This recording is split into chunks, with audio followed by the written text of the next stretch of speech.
একই সময়ে ক্রিকেট এবং ফুটবল অনুষ্ঠিত হবে। বাংলাদেশের হোয়াইট ওয়াশ এড়ানোর মিশন আফগানিস্তানের বিপক্ষে সন্ধ্যা 6টায়, আর একই সময় বাংলাদেশ সময় একই সময়ে হংকং চায়নার মুখোমুখি হবে জাতীয় ফুটবল দল এশিয়ান কাপের বাছাই পর্বে। গুরুত্বপূর্ণ পার্ট যেটা, গুরুত্বপূর্ণ আলোচনা যেটা, যে এই ম্যাচটা বাংলাদেশের অ্যাওয়ে ম্যাচ। হংকং এর কাইতাক স্পোর্টস সিটিতে যেই ম্যাচটা অনুষ্ঠিত হবে, সেই ম্যাচে স্টার্টিং লাইন আপে আমরা আমাদের যেই ফুটবলাররা বাংলাদেশকে 3 গোল দিয়ে অলমোস্ট পয়েন্ট এনে দিয়েছিল জাতীয় স্টেডিয়ামে হোম ম্যাচে, সেই ফুটবলারদেরকে দেখতে পাবো কি না, সেই প্রশ্নের উত্তর খোঁজার চেষ্টা করব। বাংলাদেশের স্টার্টিং লাইন আপ কেমন হতে পারে, ক্যাব্রেরা তিনি শেষ পর্যন্ত তার কোয়ার্তুমি থেকে বের হতে পারবেন কি পারবেন না, সেই আলোচনা রয়েছে। তবে তার আগে জানিয়ে রাখি যে বাংলাদেশ দলের প্রতিপক্ষ যতটুকু হংকং চায় না, তার থেকে সেই কাইতাক স্পোর্টস স্টেডিয়াম যেটা বা স্পোর্টস কমপ্লেক্স সিটি যেভাবেই বলি না কেন, সেখানকার যে আকৃতি, সেখানকার যে ধরন, এটা হচ্ছে ছাদ ঢাকা টাইপের একটা স্টেডিয়াম, এবং যেখানটায় দর্শকদের যে চিৎকার, যে সাপোর্ট, সেটার আবার একটা প্রতিফলন হবার বড় সম্ভাবনা রয়েছে, এবং সেটা হবেই। টিকিট ছাড়ার মাত্র 1.5 ঘন্টার মধ্যে 50,000 টিকিট বিক্রি হয়ে গেছে। হংকং চায়না ভার্সেস বাংলাদেশ ম্যাচের এক্সাইটমেন্ট বেড়েছে, কিন্তু 9 তারিখে বাংলাদেশ যেই ম্যাচটা হোমে খেলেছিল, যে ম্যাচে অলমোস্ট বাংলাদেশের জেতা ম্যাচ বাংলাদেশ অনেকটা নিজেদের ভুলে হেরেছে, ডিফেন্সের ভুলে হেরেছে, ক্যাব্রেরার গর্তুমির কারণে, বিতর্কিত সিদ্ধান্তগুলোর কারণে হেরেছে। লাস্ট ম্যাচের যে ফল, লাস্ট ম্যাচের যে অ্যাগ্রেশন, লাস্ট ম্যাচের যে মোমেন্টাম ক্রিয়েট হওয়া, শিফট হওয়া, সেটাই কিন্তু আসলে এই ম্যাচকে কেন্দ্র করে এক্সাইটমেন্ট বাড়িয়ে দিয়েছে সব জায়গায়। বাংলাদেশ দলের $1 মিলিয়ন কোয়েশ্চেন, সমিত সোমকে আজকে প্রথম থেকে খেলাবেন তো ক্যাব্রেরা? বাংলাদেশের $1 মিলিয়ন কোয়েশ্চেন, জায়ান আহমেদ শুরু থেকে খেলবেন? ফাহমিদুল কিংবা জামাল ভুঁইয়াদের ভাগ্যে কি থাকবে, কি আছে? ইন্টারেস্টিং পার্ট যেটা, যে এই যে ফুটবলাররা লাস্ট ম্যাচ যদি আমরা বিশ্লেষণ করি, বিবেচনা করার চেষ্টা করি, যে ম্যাচে বাংলাদেশ 3টা গোল দিল, বাংলাদেশ জাস্ট কয়েক সেকেন্ডের ব্যবধানে রক্ষণের ভুলে, মিতুল মারমার সেভ করার অ্যাবিলিটি বা টাইমিং এর কারণে, বডি মুভমেন্টে ডিলের কারণে হেরে গেল। সেই ম্যাচটাই তো বাংলাদেশের প্রাণ ফিরিয়েছিল অ্যাট এ টাইম যখন হামজা চৌধুরী মাঠে ছিলেন, একই সময়ে যখন জামাল ভুঁইয়া মাঠে ছিলেন, একই সময়ে যখন জায়ান চৌধুরী মাঠে ছিলেন এবং সমিত সোমরা মাঠে ছিলেন। সো একই টাইমিংয়ে টার্ফের উপরে পিচে, ফুটবল পিচে যদি আপনার এই যে নামগুলো বললাম, যারা আসলে বাংলাদেশের সবশেষ ম্যাচটাকে পরাজয়ের পরও স্মরণীয় করে রেখেছে, পরাজিত হয়েছি কিন্তু সেটা আক্ষেপের জায়গা ক্রিয়েট করেছে, আমরা জিততেও পারতাম, এই ফুটবলাররা সেম টাইমে মাঠে ছিলেন।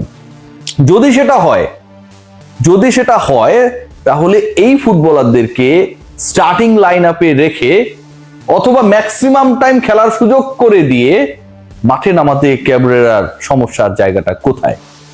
দেখুন, আগের ম্যাচে বাংলাদেশ যখন 3 গোলে পিছিয়ে পড়লো, সাদুদ্দিন এমনভাবে লেফট ব্যাক, এমনভাবে মানে প্রতিপক্ষের স্কোরারকে আসলে আটকানোর চেষ্টা করছিলেন, যার পায়ের মাঝখানে এত বড় একটা গ্যাপ।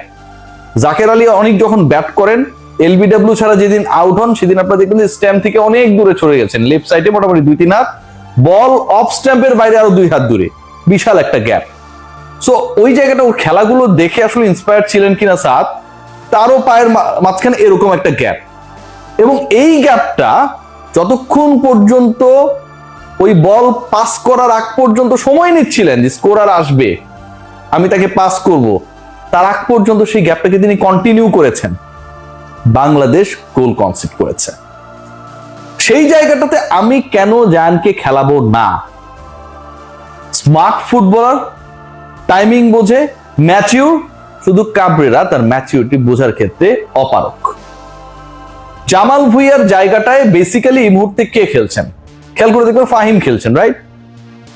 ফয়সাল আহমেদ ফাহিমের জায়গায় জামাল ভুঁইয়া যদি শুরু থেকেই খেলতেন, মানে জামাল ভুঁইয়া ক্লান্ত হয়ে গেছেন, পারছেন না, ওকে দিয়ে আর চলছে না, থাকে না লিওনেল মেসি মাঝে মাঝে হেঁটে হেঁটে বেড়ান, এরকম সিচুয়েশন কি কখনো মনে হয়েছে, কোনো ম্যাচে মনে হয়েছে জামাল ভাই পারছেন না, অথবা Fahim is better player or playing better than Jamal, এরকম কি মনে হয়েছে? কখনোই মনে হয় নাই। ইভেন প্রথম গোল বাংলাদেশ যখন খেলো সেখানটায় কিন্তু তার অনেকটাই ক্লিয়ার করতে না পারার ব্যর্থতা দায়ী। জামাল ভাইকে যদি আপনি শুরু থেকে খেলান, ওই শেষের 35 মিনিট খেলানোর জন্য ক্যাপ্টেন রেখে দিয়েছি নাম, পরবর্তীতে যখন চেঞ্জ হলো আর্মম্যান পরিয়ে দিলাম, এই ঘন্টার কাজটা না করে সমস্যার জায়গাটা কোথায়? সমিত সোম 27 ঘন্টায় জার্নি করে বাংলাদেশে এসেছে দেখে তাকে পুরো সময় খেলানো হয়নি, মানলাম। সমিত সোম 27 ঘন্টা জার্নি করে এসেছে, তাকে সেকেন্ড হাফে শুরু থেকে কি খেলানো যেত না? যখন 1-1 লেভেল খেলানো যেত কি না? যেই ছেলেটা খেলার জন্যই 27 ঘন্টা জার্নি করেছে, সেই ছেলেটা খেলার জন্য খেলার মাঠে 70 মিনিট থাকতে পারতো না? মানে এরকম আজগুবি যুক্তি দেয়া হয়, এগুলোকে আমরা আবার হচ্ছে প্রমোট করি। যখন এগুলো বিরুদ্ধে আপনি কিছু বলবেন, বলে ও তো ফুটবলে কিছু বোঝে না। ভাই বুঝি না, এটুকু বুঝি, এইটুকু বেসিক জ্ঞান রয়েছে যে 27 ঘন্টা জার্নি করে যে বাংলাদেশে এসেছে, সে অন্তত ওইটুক স্ট্যামিনা নিয়ে খেলতে পারে যেখানটা 70 মিনিট পিছিয়ে থাকতে পারে। খেলানো হয় নাই।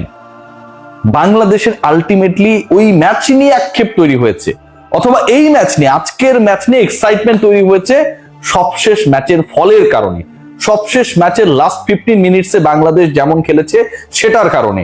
অযোগ্য একজন কোচ হ্যাভিয়ার ক্যাবরেরা যখন এই দলের দলপতি হন, সিদ্ধান্ত মেকার হন, তখন এই ব্ল্যান্ডার গুলো আজও হতে পারে, সেই সম্ভাবনা প্রবল। কারণ এই মানের ফুটবলার তিনি যখন বাংলাদেশের কোচ হয়ে এলেন, তখন মানে একই সাথে সমিত সোম, একই সাথে হামজা চৌধুরীর মানের ফুটবলার, ইভেন জায়ানের কথাও যদি বলি, লাস্ট ম্যাচে আমি ইমপ্রেসড একদমই, তিনি তো ভাই ডিল করবেন এটা তো তার কল্পনার বাইরে ছিলেন। বাংলাদেশের 190 র্যাঙ্কড একটা টিমকে তিনি যখন কোচিং করাতে এসেছেন, সেখানটা ইপিএল খেলা ফুটবলার খেলবেন, এটা তো কল্পনার বাইরে ছিল। সো ওই কোচ কি করে এই কাজটা করবে? বাংলাদেশের সবচেয়ে বড় সমস্যার জায়গা যেটা আপনারা খেয়াল করে দেখবেন, যে সিঙ্গাপুর কিংবা ইন্ডিয়া তারা কিন্তু এই এশিয়ান কাপ কোয়ালিফায়ারের মাঝখানে তাদের কোচদেরকে চেঞ্জ করেছে for having a better result.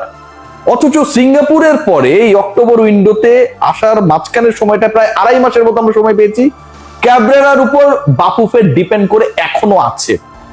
Still we have no proper answer.